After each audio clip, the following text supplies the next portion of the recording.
we go, Gary. In 3, 2, 1, you're on. Hello, everyone, and welcome to the Gary and Kenny Show. I almost forgot your name there for a second, Kenny. I was like, welcome to the Gary Show. It's just about what I said. I'm sorry, who am I talking with? Welcome to the Gary and Kenny Show. My name is Gary Kroger, and I am live in Waterloo, Iowa. And as always, I am joined by Kenneth Seisler in Calabasas, California. Hello. It's fall out here. Well, it's fall everywhere, Ken. It's just that we have different ways of experiencing in California, fall. The leaves the foliage just doesn't turn brown. We transition. You transition. So is there sort of a gender neutral leaf? Totally, then? exactly. I have trees that are non-binary. Do you? We could explore this further, but I don't think there's any further to go. I think we're already in trouble with enough of me. 25% of our audience. Mm-hmm. How are you, Kenny? This is my opportunity once a week or twice a week to I'm healthy. As you know, a couple of weeks ago, I had my back was thing, but I've recovered. I feel terrific. So that's all good news. And Thanksgiving's coming up, and it seems to be coming up so fast. And naturally, and I don't want to go into the whole thing, but our dishwasher broke right before Thanksgiving, right? Which it always does. No, this year, right now. I have a broken dishwasher. Right. And on top of the broken dishwasher, we have a broken supply chain, which means every place we have been calling to get a new dishwasher. Yeah. No dishwasher this year, pal. Right. Broken supply chain. Would you like to hear about our dishwasher here for Thanksgiving? Are people You're looking at him. It's called Hands and Soap. What do you mean? You don't have a dishwasher? I've got a dishwasher, Kenneth, but I like to actually feel my dishes get clean. I like saving water. I like saving electricity, and I like saving repair bills. Dishwashing hands. You are such a liberal Democrat. That is why Republicans hate us. They do hate us. But, Kenny, I got to tell you, I was kind of stalking your Facebook page today just to see kind of how you are. Mm-hmm. And something posted that made me laugh. Mm-hmm. You were posting things that people will say that you'll give a fake smile to, but then as they walk off, you're thinking, what an asshole. Yep. And one of them was, I think the first one is when you're washing your car and your neighbor walks by and they say, hey, when you're finished with that, you can wash mine next. So funny. Well, those are little things that irritate you, which I always find sort of unique to you and Larry David. Okay. What other ones were there? You don't like people saying, hey, yo, dog? No, I hate that. Well, no, every conversation. Well, you know what? There's one also that you hear all the time. If you're having a conversation, and somebody goes, well, it's better than being dead. Everyone laughs and goes, yeah, it is. You're right. It is better than being dead. That's great. I kind of have one, and I hate when white Anglo-Saxon Protestant Yankees sign off with cheers. Oh. Huh. You ever get that? Cheers. No. You're not in an Irish pub. No. I mean, like I say, it's those things that we all do. It's that, hey, the one that really I hate a lot. And we should bring in Don soon, but he may. Well, as soon as we go south, that's when I'm going to ask him this. We have Don King who directed Saturday Night Live for 15 years on. 17 years. 17 years. 15 plus. Right. Because he's still directing it. But Don, let me ask you: have you ever been guilty of, or ever had somebody say to you when you were leaving the office, "Hey, half a day"? Every week. Every week. Yeah, every week. And everyone laughs because it's so funny. I'll have it. Well, I'll tell you why it irritates you, Kenny, because there are times when you did put in half a day and you feel like you're getting caught. Oh, jeez, Gary. All right, this is too much. All right, you brought in Don. I'm going to officially bring in Don. Yes, Don, please. Okay? Yes. And Don, his materials always go by Don Roy King, and we can all assume we know why. Don King, and we expect someone very different. Our guest is director Don Roy King. As we have mentioned already, he is currently and has been the director of Saturday Night Live for 15 plus years. But he also has a 20-year career that preceded that, doing television news. He did the Mike Douglas show.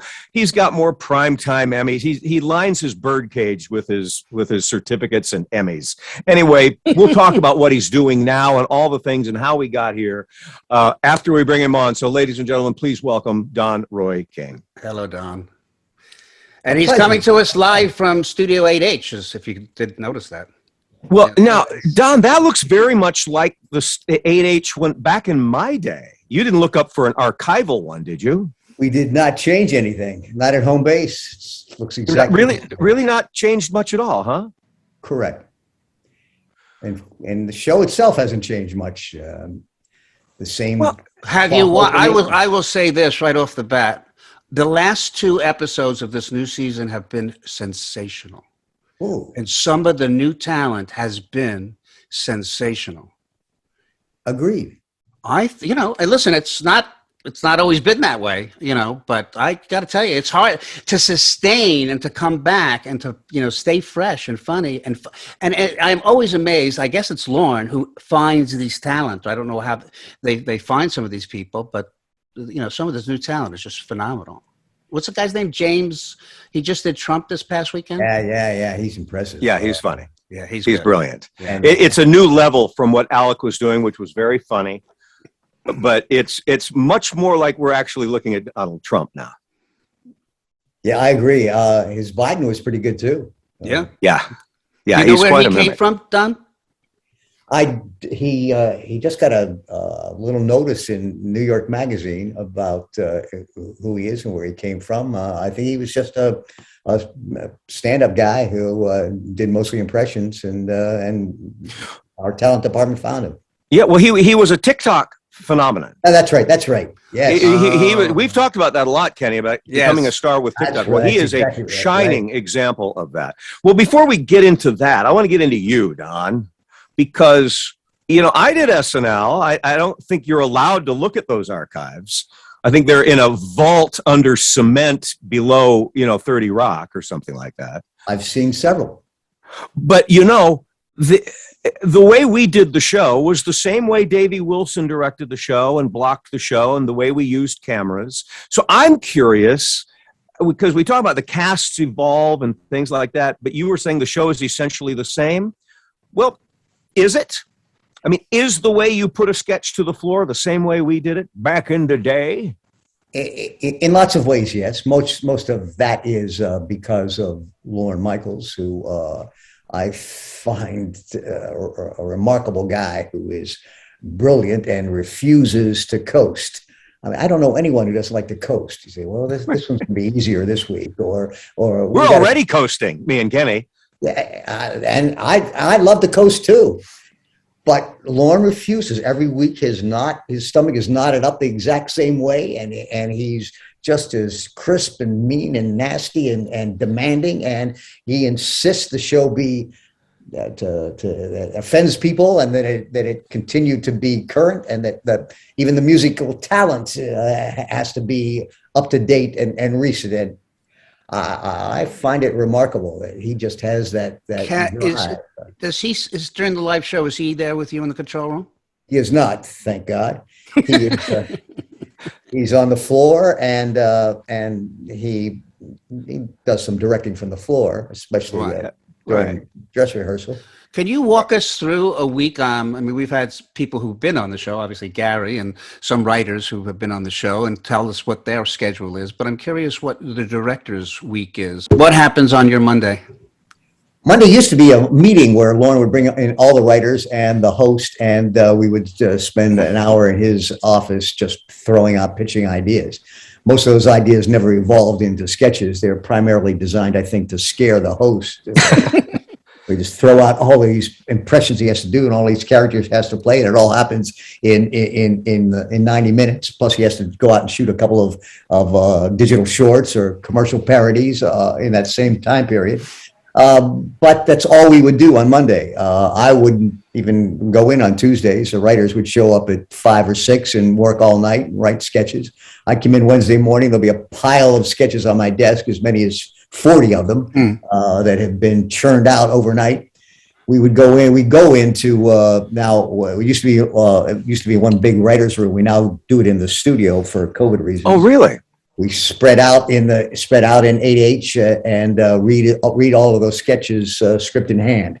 And Lorne reads the stage directions, and takes us hours to get through all of those. And that finishes about 8:30, 9 o'clock. Lorne goes upstairs with Higgins and some other people, decides on what we're actually going to put in the dress rehearsal. So we narrow it down from 40 to 10.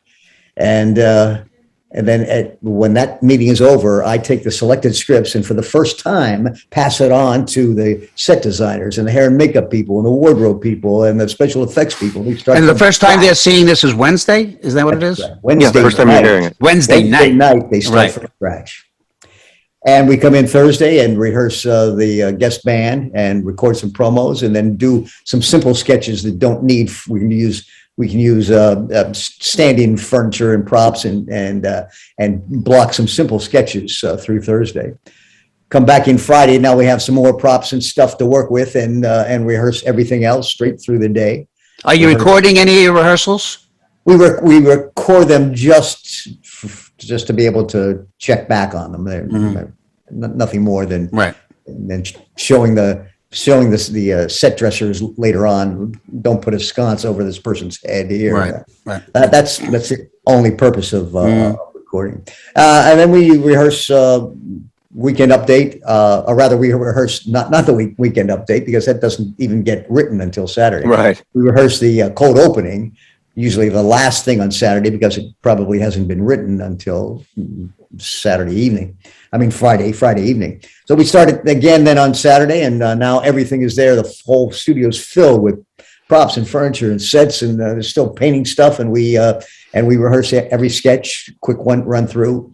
Finishes about 6. Have a quick meal, come back and rehearse weekend update, and then do a dress rehearsal straight up at 8:00. That's the same as it was. A dress rehearsal with as much as 20 minutes more material than we actually need. Right. And when that ends at about 10, we go up to Lorne's office, and he's now thrown out 2 or 3 sketches. I get my script back with 100 Post-its in it. Each page is a change or a cut or a new line, or I'll turn the page. This is a new ending. How are we going to do that? But he'll even recast a sketch between dress and hair. So some cast member will do a role he or she has never done before, right? Just so it all fits together. And I will then run down to the control room and try my best to get those new changes to the crew. And through that whole process, I'm saying, well, okay, kill shots 22 and 23 and then make 24 a 2-shot because, oh, wait a minute, Keenan's not in it anymore. Forget that shot. And I'm cursing Lorne under my breath through that whole meeting. And 11:30, the airplane takes off, a little shaky usually, but we landed at 1. And then at 1:00, I look back and say, Lorne was right. That sketch that he moved to after the update was better there. And that new ending worked without Keenan. And he's got that. Well, I'm a little tired just hearing how you put up. But it's also look. I mean, you have the distinction of having directed more hours of live television than any living human. Isn't that correct? I think that's correct. Yes. Yeah. Well, if not, you're darn close. So let me ask you this: after 20 years of news, you didn't see yourself. Oh, sketch comedy is my future. First of all, how did that happen that you find yourself with Saturday Night Live? And what was the transition from a director's point of view into doing sketch comedy from news? I grew up wanting to be in show business. I wanted to be an actor. I wanted to be a storyteller. I wanted to be in that process of making people laugh and clap. But one thing led to another, and I discovered I had this proclivity for quarterbacking a football team of technicians and staying with the action and following what happened. And so I made a career out of directing live multiple camera studio television. And that included not only Mike Douglas show, but also Good Morning America and CBS This Morning. And I was pretty good at it and found it challenging and rewarding, but it really wasn't show business. And so there was a point where I said, I kind of sold out my dream because we're telling people that the world didn't blow up overnight and take an umbrella to work in the morning. And here's a recipe you can use. And it's not designed to make people laugh and clap. And out of nowhere, in 2006, I got a call from the associate director of the show, Bob Caminetti. Sure, I know Bob. On a previous talk show before SNL premiered. And he said, "Hey, Don, they're desperate. Their Beth is leaving, and they can't find anybody who can do this." I said, "Well, there's no show I would rather do than Saturday Night Live, and it surely is pure entertainment. And I've directed every kind of show that Saturday Night Live makes fun of. I can certainly do that." I've directed tons of live music and tons of live news. I can direct comedy news, but I've never directed actors in staged one-act plays. And I'm sure that's what they're looking for, what they really need. And it turns out it was what they really needed, but they couldn't find one. So they said, we'll give you a chance. Here's 3 shows. Do the first 3 and we'll see what happens. And that's fantastic. I made the transition from doing live directing, which is mostly ad-libbing, following the action, you know, stuff.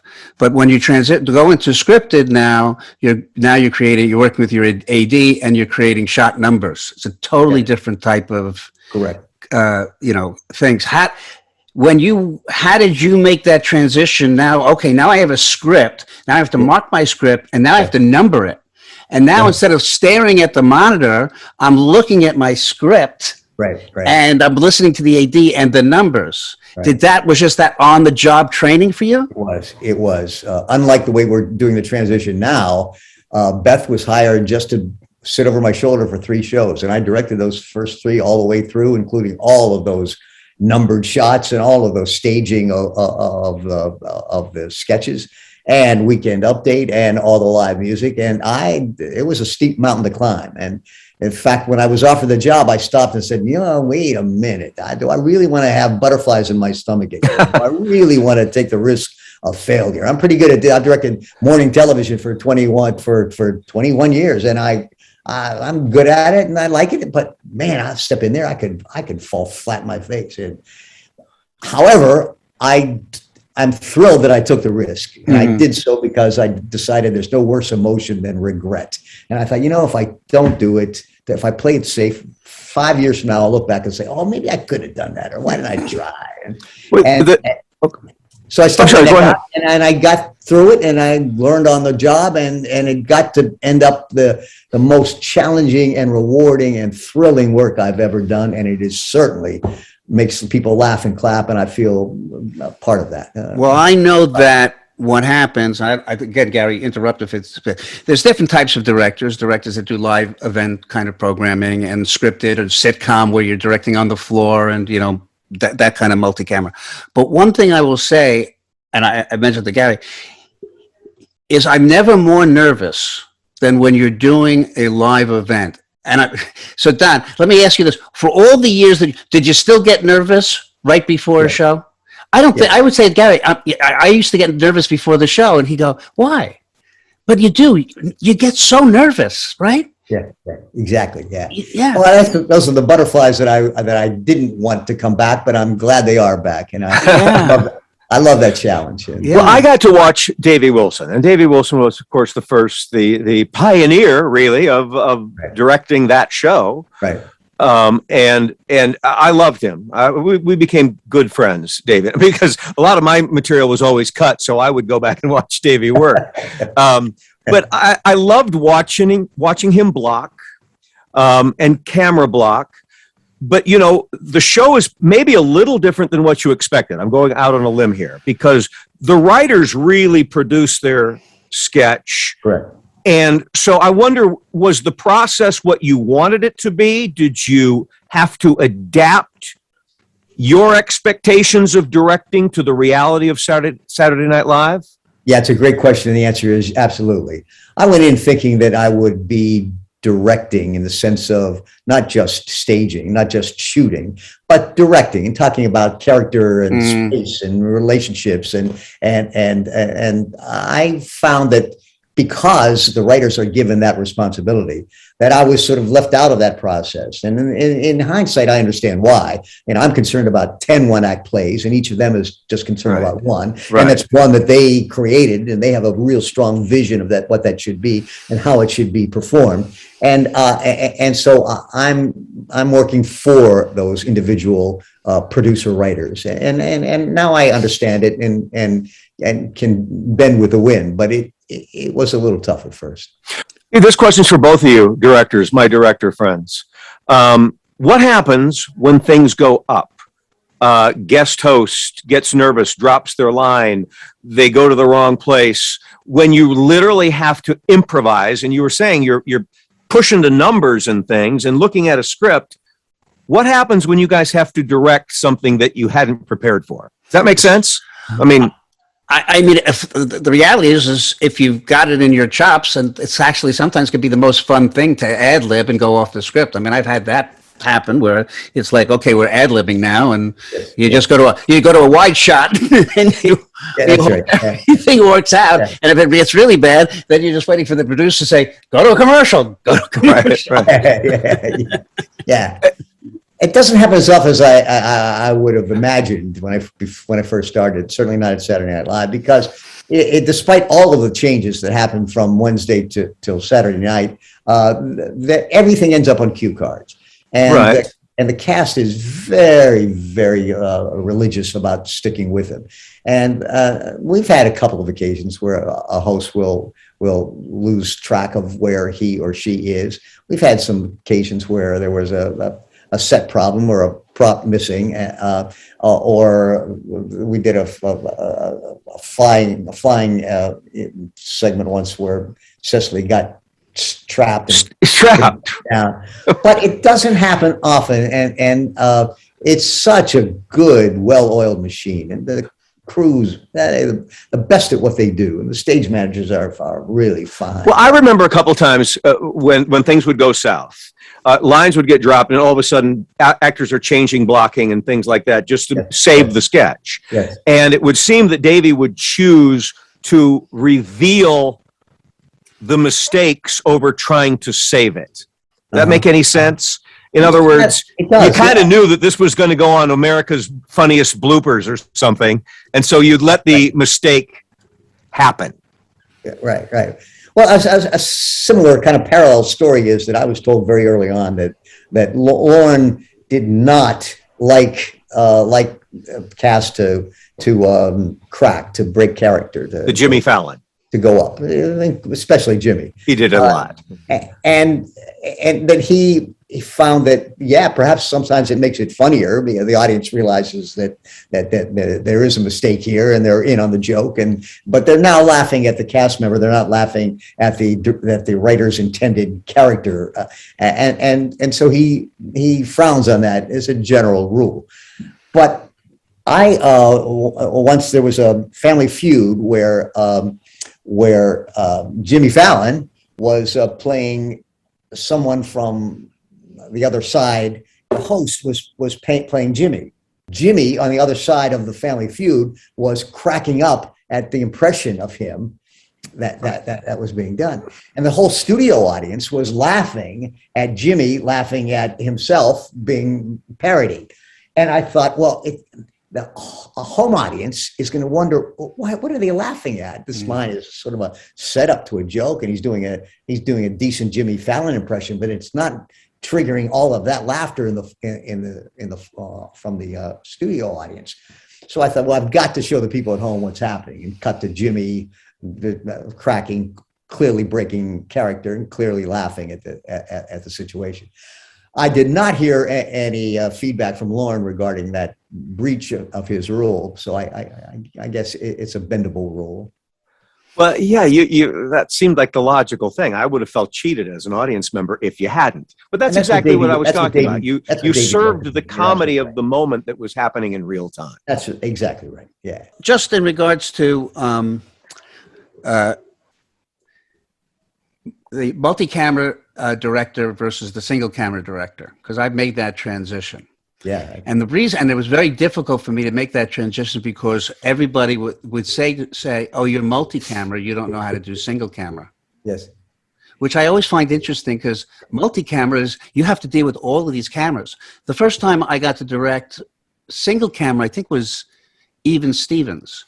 That was my first single camera. And it was like, this is so much easier. I agree with you. I think the reverse is much more true, that if you're a single camera director, you have a big transition to go to multi. Yeah. Exactly. And I see it sometimes because now they're incorporating two cameras on some of these episodic stuff. Right, and right. The director has not a clue that he's matching shots. Yeah, right. I agree. So, that's a big frustration, because I'm sure. So have you ever had the opportunity, or would you like the opportunity to do single camera?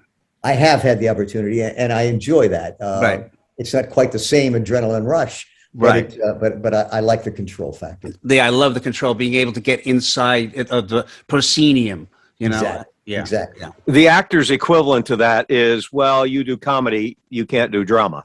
And my thought was, if you can do comedy, you can do anything. You can fly helicopters, you can do drama, you can do anything at all. You worked with really, there's every era of SNL has its stars, its superstars. But you're there with Fred Armisen and Kristen Wiig and Amy Poehler and Bill Hader, Daryl Hammond. I mean, that was an engine that could do anything. Is there a period that you have embraced the most for that reason? That very cast you're talking about, which also included Andy Samberg. And Samberg, yeah. And Tina, of course. And Keenan was there, of course, and Tina Fey. Keenan, of course, and Jason Sudeikis. Sudeikis. Seth Meyers was in that cast. Yeah, right, so right. And now I feel bad if I forgot somebody. I mean, Maya Rudolph was in that cast. That's right. And in retrospect, a lot of people talk about that being the most talented cast, and they certainly all have gone on to do great things, and that's rare too. I was so over my head, and I didn't appreciate what they brought to the scene, and feel in retrospect that, man, I wish I had been deeper and more deeply involved in that process to learn more from all of them. I was just trying to catch up and catch the shots, but that was an impressive group. Well, I feel like you're being modest. So what is the advice or thing that who's the person that's taking over for Liz Patrick? Liz Patrick, right. So what kind of stuff are you sitting down and going and passing the baton? Are you going, here's where you got to look out? Here's, who you pay attention to or not pay attention to, or what's going to get you through this? I don't know. Is there some kind of things that you try to offer in terms of advice? Every day there's some little piece of advice about working with writers and who to rely on, who to ask questions about, who to say no to, who to trust. Right. And she's picking up pretty quickly. She really was calling the shots for several of the sketches last week, and they were tough ones. And I was. But she's come from talk show, right? She came from talk show. Right. So has she done numbered shots before? Scripted material? No. So she's learning that now, huh? She is, but she's picking it up fast, and I'm impressed. That's great. Our associate director is really helpful and fills in the gaps and could and really wanted to direct the show himself, but he's just stepped back and stepped in to help. Could you tell when you're directing again, I keep talking about back in my day, but when I first started, there were about 5 of us, and I thought, well, it's hard to get airtime. But then the Billy Crystal, Marty Short year, there were like 12 of us, and I thought, wow, it's really hard. But the cast we just mentioned, and even Chris Parnell we didn't mention, or Rachel Dratch, there's like 20 cast members. But yet I felt like everybody carved out a niche, better than my day, for example. Mm-hmm. Could you always tell when somebody was emerging, when somebody was finding their legs? I can't tell usually, but I just love when that happens.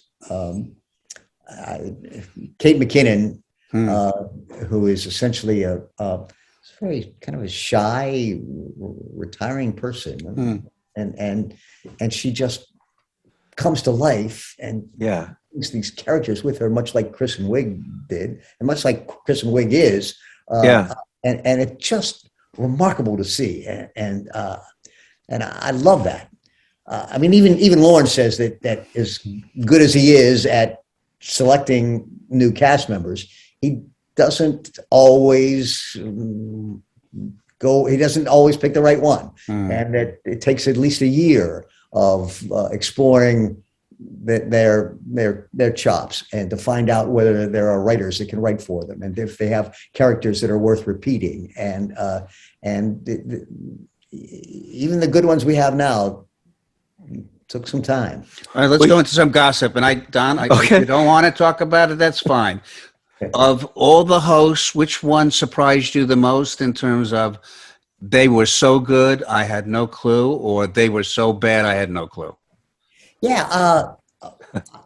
When I first took over, I thought it's a good thing I'm a little bit older because I'm going to deal with some significant ego issues here, and also the regular cast, but especially hosts who come in as big stars in some other world. They come in with as idols, and they haven't felt butterflies in years, and they're going to step into this world where they are fish out of water, and they will say, "Man, wait a minute, I can't do that, or I'm not going to do that, or I won't put on a dress, or I don't have time to go out and shoot that." Not at all. Inevitably, the hosts come in willing to play, and it's thrilling. Very few of them have created any issues. Certainly, very few have created issues out on the floor. Mm-hmm. There may be some conversations with Lorne or with agents who say, no, they can't let me do that. Mm-hmm. Or I want to rewrite the monologue so that it doesn't make fun of my wife. But with me, they are just sort of joyful to be there and desperate for help, saying, I don't want to embarrass myself. So, where are the cue cards going to be here? How can I pick up this and walk over here? And it's been pleasure to work with almost every single host. The ones that have surprised me the most are the ones that athletes, for example. I mean, there are no athletes that we've had on the show who have any sketch comedy experience, who have any acting experience. But they come in, and I'm shocked so often that they are as good as they are. Mm-hmm. And I've come to the conclusion that first of all, they're used to performing in front of thousands and millions of people. They're fine with that. They're so comfortable in who they are. They know, sure, I'll put on a dress. I don't care. Mm-hmm. And they're used to playing in a team and listening to a coach. Yeah. And so athletes have been great.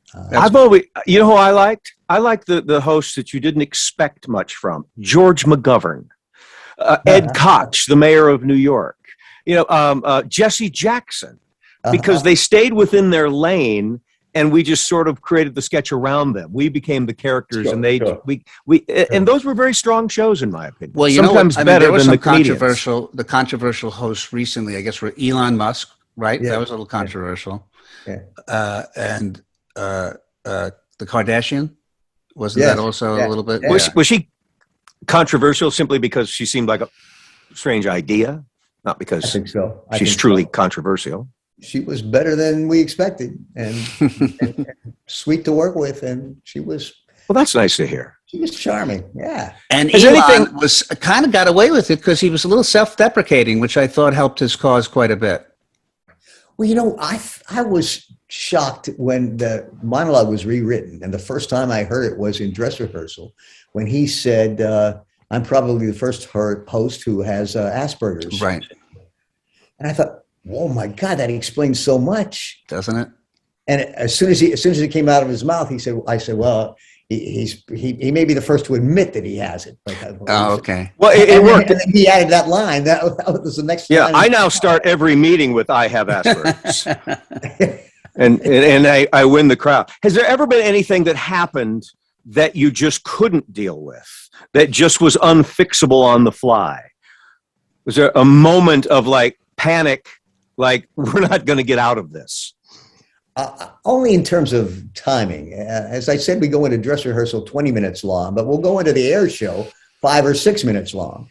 And so right after Weekend Update, there's a hurried meeting right behind me where Higgins and occasionally Lorne and other producers are dealing with the timing people to try to decide how we can possibly fit everything in, or what should we kill and what can we shorten. And then they'll bring in a writer who's busily scribbling out new lines or some new ending to try to get out of something to save a minute in a 4-minute sketch. And so there are moments where we think we have a dead time on that last sketch just to leave us enough time for the final segment to say goodbye. So no matter where we are, we're going to dump. We're going to fade to black in the middle of the line if necessary. So there have been some panic moments there. Well, we've only had to do that twice, I think, in 15 years. But that's a bad feeling. You have a show this. You have a show this Saturday. We do. When you and you're go with in, us. Well, this is Monday. Yes. Yes, So you can relax a little today. Yeah, right. Yes. Well, that's exciting, though, that I will watch this Saturday and know that my new friend is, Well, I wouldn't something he may not really like you. But I want you, when you go in, I want you to turn to Steve Higgins and say, Kroger and Seisler are saying really mean things about you. You should go on their podcast to rebut it. I'm going to call him right after we're finished. Yeah. Yes. Tell Higgins that we're trying. His brother was on our show, Dave, and Steve and Dave. Steve was our show. He was my head writer for a bunch of shows that I've done, and I love the guy. And if the Higgins Boys and Group, I don't know if you ever saw their routine, is absolutely hysterical, and he's a favorite. Anyhow, please pass on our love and whatever to him. And his son is a writer now. On yes, I did not know that. Yes. Not only a writer, but occasionally appearing in I saw him a couple weeks ago. Wait, we ought to do a show with the kids. Yeah, who did the video piece this last week? Those three guys who in the office. One of them is a Higgins. Higgins. One's a Higgins. It's fantastic. Those guys are great. Yeah, they're good. Yeah. Hey, you don't want to answer this, and if you don't, you don't. Is there anybody right now that you kind of see that little spark that's going to emerge? I mean, maybe it's everybody, but is there somebody that kind of, wow, this is the next Will Ferrell? Yeah. As I was saying before, it takes time, but there are a couple that are starting to emerge, and certainly James hit hard with those impressions. There's another guy named Aristotle. And he has an unusual style and a kind of a halting manner and an interesting look. He might have something. Well, if your name's Aristotle, you really don't need another name, right? Aristotle. I was going to go as Plato for years. Well, it is remarkable that the place for finding talent is on TikTok. Right? It's the comedy clubs kind of, because of the pandemic, there hasn't been much in the terms of the talent people being able to go out and search comedy clubs for the new talent, right? So I guess it's exactly right. Yeah. But even Bill Hader and Andy Samberg were online guys that yeah, that's right. Broke through. Well, I've enjoyed Jason Sudeikis because I liked him on the show a lot. I liked him a lot in the way that I like Bill Hader on the show. But I wouldn't say that they were blossoming stars on SNL. Their careers post SNL have really, really taken off. Right. Wouldn't you agree? I mean, now when they come back to host the show, the Jason show was fantastic. Fantastic. Yeah, I agree. He was so good. Everything. Yeah. I love the bit, the sketch where they signing the Constitution. Yeah. Hey, are there sketches that come up to you? Obviously, there's recurring sketches. Are there sketches that come up and go, oh, good, we're doing this one. I love doing this one. I enjoy doing this one. And then on the other hand, are there, oh my God, I can't believe we're doing this again. The Californians. I say I'm glad that's coming back just because I figured it out and the recipe is set, and I know where to put the cameras, and I know the rhythm of the thing, and I know the basics, and the quality of it. That's for you to decide. But I'm relieved and pleased. What Up With That came back. Oh yes. Yes. And when it first was pitched to me, I said, do you realize we only have 5 cameras? How can this possibly be done? The guy's going to run into the audience, and there's going to be somebody else in the audience, and there'll be announcers over here, and then Jason and Fred are going to run in and jump into the scene. Yeah. And there are 3 guests he's going to talk to. I said, this can't be done. But we figured it out, and then I thought, yeah, let's keep doing that. I love that. I remember Davey Wilson used to love parodies of game shows because I think he could just sit back and maybe even have a beer and a cigarette during that. Yeah. Not that it's easy necessarily, but he knew the buttons. I feel the same way. I love game shows. And the show in general has gotten much more complex technically. And that's just by the nature of we're parodying things that have become much more complex technically. And so there, even the game shows are pretty intense and driven by graphics and tape rolls and special announcers and sound effects. And yet I love them because there is a formula to it, and the cast isn't going to move. And they're locked into those three lecterns. I feel the same way. Is the percentage of film pieces increased throughout the years?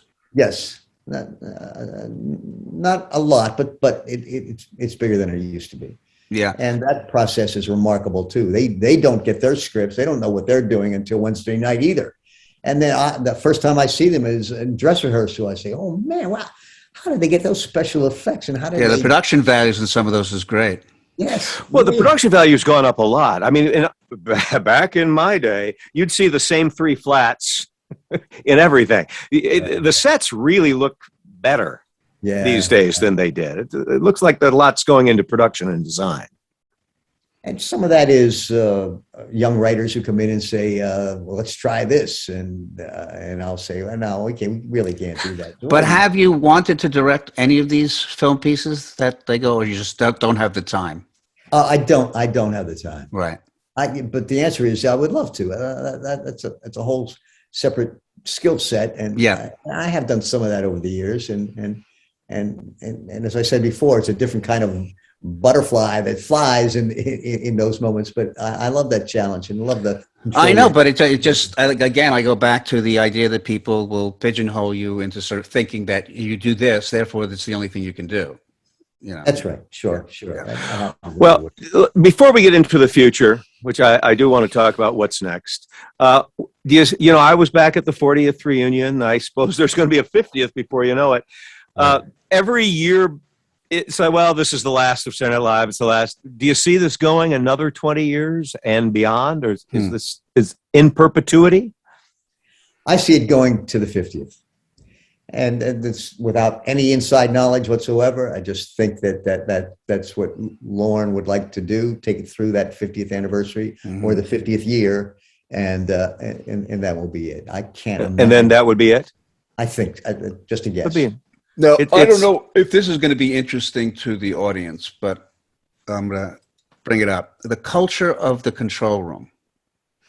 When I was starting out and I was a control room PA, there were only men in the control room. There were only men on camera. Everybody was smoking in the control room. Yes. Sometimes the director would have a martini. During the commercials, the camera people would turn their cameras on to the audience and start taking pictures, sometimes lewd, of the women in the audience so that everybody over the headset could have crude laughing and all of that stuff. That's the way it was, the control room back in the day. Yes. You've probably been a part of that, I'm sure, as well. Yes. Yes. A long time ago. Long time ago. Yeah. So the culture of the control room now is quite different. Oh, yes. Good, from what you just described. Saturday Night Live is still male heavy. That's mostly, I think, because there's so little turnover. Just a great place to be, and it's the only show of its kind that still exists. And people who are good at things like fast costume design, and they come and stay. And so there's not much turnover in anything other than the cast and writers. Nevertheless, it is. We still have martinis in the commercial. See, that was my favorite too. I do find it interesting. What's the mask situation inside the control room? Throughout the entire week. Anytime we're inside 30 Rock, we're during masked. a live show inside the control room. Masked. Is there a vaccination mandate at the show or NBC or anything like that? Yes. Don, God bless you. I could not imagine directing a live show with that mask on. Yeah, it's not healthy. I just wanted to point out to your point, Ken, and what Don was saying. But the biggest stars to emerge in the last, as far Will Ferrell aside, are Kristen and Kate. You know, the fact that we're talking about women, it's still male dominated, but the go-to actors for a long time now have been those two women. Yes, true. I think that's refreshing. Well, now you seem to live your life. Amy did okay for herself, and who's that? Amy Poehler. Oh, Amy Poehler, of course, and Tina. I mean, good heavens. And Maya Rudolph. Yeah, because there was a time when Mary Gross and Victoria and Julia Louis-Dreyfus would cry every week. I mean, it was very, very difficult for them to get on the show and to get quality material. And it's nice to have seen that change. You seem to live your life in 20-year increments. You do things for 20 years, then this for 20 years. So I'm going to ask the obvious question. What are the next 20 years, not for SNL, but for you, Don? Because you're phasing out of SNL, you're training someone new, and I don't see you going out to pasture. Well, if my ankle heals, I have surgery planned sometime after the first year. If it heals, I think now that Kyrie Irving is refusing to get vaccinated, I think the Brooklyn Nets are going to need a point guard. And I might, quite frankly, be already on the short list. I'll tell you, I'll watch those games. That's good. That's good live TV right there, mister. Yeah, it's good to dream. It's good to dream. But your interest, you start out wanting to be, you're a Pennsylvanian, right? Yes. And you start out wanting to be an actor. You want to be an artist. You are an artist. You're a director. You're directing comedy. Do you see yourself going back into theater in any capacity? Directing? Yeah, I do, actually. My daughter just graduated from Carnegie Mellon with a degree in theater directing. Well, la-di-da. And I said to her, Cameron, theaters are closed. You'd be better off with a degree in typewriter repair. But she got a job right away. She's thriving. She's going to do something. And well, I can't. If you were interested, I can't imagine somebody who has your experience doing comedy would have difficulty. And I don't know if this interests you, but like Beth McCarthy, after she came out of that, she did 30 Rock. She did a lot of half hours. Yeah. She's still doing them, I think. And still doing them. She's going to be on the show. But anyhow, what about you? Are you still doing them? No, what happened to me was when the pandemic hit. Yes. Everything shut down. Yes. And I wasn't getting any work, and the agencies all were cleaning house, and my agency said, we're cleaning house. Bye-bye. So I lost them. I turned 65. I started to take my DGA pension for the past year and a half, and so I haven't been active directly, and I miss it terribly. I would love to be able to do that. And this is being very candid, I've been told from executives at Disney that they need diversity. They want women and they want people of color. And now, as you know, directing multi-camera half hours is a lot simpler. You don't need a skill set because everything's ISO. So you have 4 cameras, everything's ISO, so everybody's a director. Right. You know what I'm saying? Right. I mean, I've been on shows where the kid actor is suddenly, he wants an episode, so they give him an episode. So it became really dwindling. So I'm not a woman, I'm not a person of color, so it's like, okay. So I'm very fortunate that, these shows still run and I get residuals, so that's good. They'll run out. But yeah, that's basically it. But I would think that you would have great opportunity, given your comedy background. Does that interest you at all to do that kind of the half hours? Yeah, it does. It does. Although right now I can't walk very well, and right. Focus is on. You're having trouble seeing past the walking hurdle here. I've noticed. It's like you don't want to talk about the future. All you really seem to care about right now is walking again. Yeah, well, you're like the Ratso Rizzo of TV. That's kind of it. TV comedy, aren't you?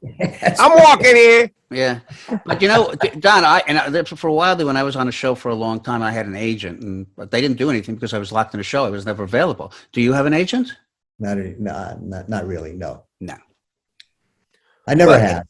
But there is a woman who was at the show for years, went off to join an agency. She asked me to sign. I said, well, sure. If something comes up, let me know. And they send me a Christmas present every year. But other than that. Yeah. Because that's a big part of it, too, as far as opportunity. But, you never know when you're going to be available. Yeah. How are your basketball skills? Me, I'm the worst. As a matter of fact, I will tell a quick story here. A friend of mine is friends with Tony Danza. Yeah. Tony Danza loves to play basketball and would have a weekly basketball game when he lived out here in Malibu. And my friend Don invited me. He said, come out, you'll have a great time. So I go, I'm playing basketball. I suck. I've never been good at basketball. But the thing, and after I'm taking a few shots and missing every shot, and I'm on Danza's team, I'll always remember the look on Danza's face when he's dribbling the ball, and then he looks left and he looks right and he looks left and he sees me, and he just goes, no. And passes the ball. I never got the ball again. I'm the worst. So that's my basketball skills. Right. Yes. Yeah.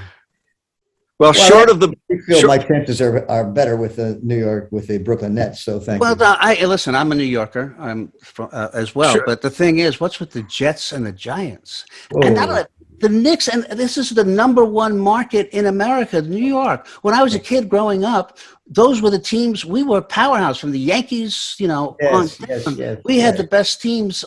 let's not go down this rabbit hole because I'm a Green Bay Packer fan, and we all know what everybody thinks of Aaron Rodgers right now, and I don't want to touch this. I don't want to touch. I'll get upset and leave. We weren't. I'm very mad at him. Okay. But I expect him to be the quarterback that takes my team to the Super Bowl this year. Yeah. Give him a huge fine. Give him a huge fine, but you can't kick him out of the game. Those players on his team don't deserve to not have a championship team anymore. That's not fair to 56 guys and coaches because they're going nowhere without him. So that's not just punishment. So tell me, get a shot. Get boys and vaccinated, girls. Don't lie and eat your vegetables. So that's what we take away from this. All right. Look, we're not. You've got a show to get ready and stuff like that. It has been such an absolute joy. I'm not satisfied that you gave me the next piece of your life that you're looking at. You keep looking off to the left. Gary, I think the next piece of life that he's looking for is getting up and walking. I know, but I just wanted something beyond that next Hey, listen, step. I wanted dirty gossip. I got nothing. All right. No, it's been absolutely. Look, he's leaving. I'm just getting my cane. Okay. All right. Well, you know what? We have mutual friends. James Stevens became a good friend of mine because you did their podcast with John Schneider, a terrific podcast. And I know that you and James became friends, and James is a wonderful human being, and we've become good friends. Sweet guy. And he hooked us up to do this show. I want to circle back with you, somewhere down the line, when you have let go of the show for 4 shows from now, and you're walking again, and maybe realizing your hoop dreams. I really want to sit down with you again and talk about what's going to happen next. I would enjoy that. Thank you so much. This was great, Don. I really enjoyed meeting him. Maybe perhaps one day in person. That would be I sweet. feel the same way. Yeah. I have this fantasy that if I go see a show and say I'm a friend of, because Lauren doesn't care about me, but if I said I'm a friend of Don Roy King, you'd let me into the booth and I can fill your martini glass or something. Some usual. All right, gentlemen, thank you so much. Hey, thank you so much, Don. Have a good show. We will be watching, all right? All right, buddy. Take care. Hey, Bye-bye. Cheers. Cheers. Cheers. So long. Well, Kenny, that was great. That was a thrill for me. Yeah, that's absolute thrill. I thought it would. Well, I still didn't get any gossip, but I guess. He didn't want to give us. He's still active in but he can't talk out of school about people that he could still. That could be the guest host next week. He can't do that. That's what he can't do that. But I really enjoy that. He's just. Well, he's a sweet guy. And it's I thought it was nice to hear his point of view. And I will say this. It must be frustrating because here's a guy that has been doing the #1 comedy show, I believe, on television consistently for 15, 17 years. And yet, if he wanted to step outside of that and direct half hours, it would be very difficult for him to do, even though I'm sure would be incredible. Yeah, we didn't talk about ageism, which we tend to. Well, we did a little bit when we were talking about why I'm not, working. Well, not that whole thing. You're starting to age out of my friend purview. I'm just kidding. Mm-hmm. I thought there was maybe a funny joke that you're too old to be my friend now. I'm looking for younger people as my friends, Kenny. Wow. You're not even smiling. Well, no, You took fortunately, this really seriously. Fortunately, because I'm degenerating, as you remember from last week. You didn't hear anything I said. I don't really care. All I'm right. just degenerated. There's hardly anything left, Gary. So. Well, you know, I just, Don Roy King is a legend in my mind. You know, he's the director whose name I take away. I mean, of course, Beth's going to do the show, but you know, Davey Wilson was such an institution to me. And then the name Don Roy King. It was just a real thrill to meet him. Yeah. Well, I will also say this. There's the woman who's stepping into his shoes. She is going to be, when he's not there and she's on her own for the first time. Ooh, the nerves, the butterflies. Yeah. Oh. I would imagine, and I really enjoyed hearing two directors talk about what you do. I always thought I'd be good at it, but I think it's too late to get started. When you got a good TD and you got a good team, because most of those camera people are probably the same, that really helps, doesn't it? If you're a new director. I mean, they will watch your ass and get you through it. There's no question. And what we didn't talk about with Don, which I would like to, and it wasn't to talk about, but give kudos to the people who do the art direction and the lighting on the SNL. Yeah. Because for them to change and do that on a weekly basis is unbelievable. And they make the live, we didn't talk about the live musical numbers, because the live musical numbers that he does are really nice. And that you have to give him credit for, because some of that, a lot of that's just his artistic vision of the music. Yeah, right. That would have been an excellent subject. Another reason we should talk longer before the shows. Right. Okay. That was, and you know, I think he was a graphic designer too. I think that was one of his trade skills, was as a graphic designer.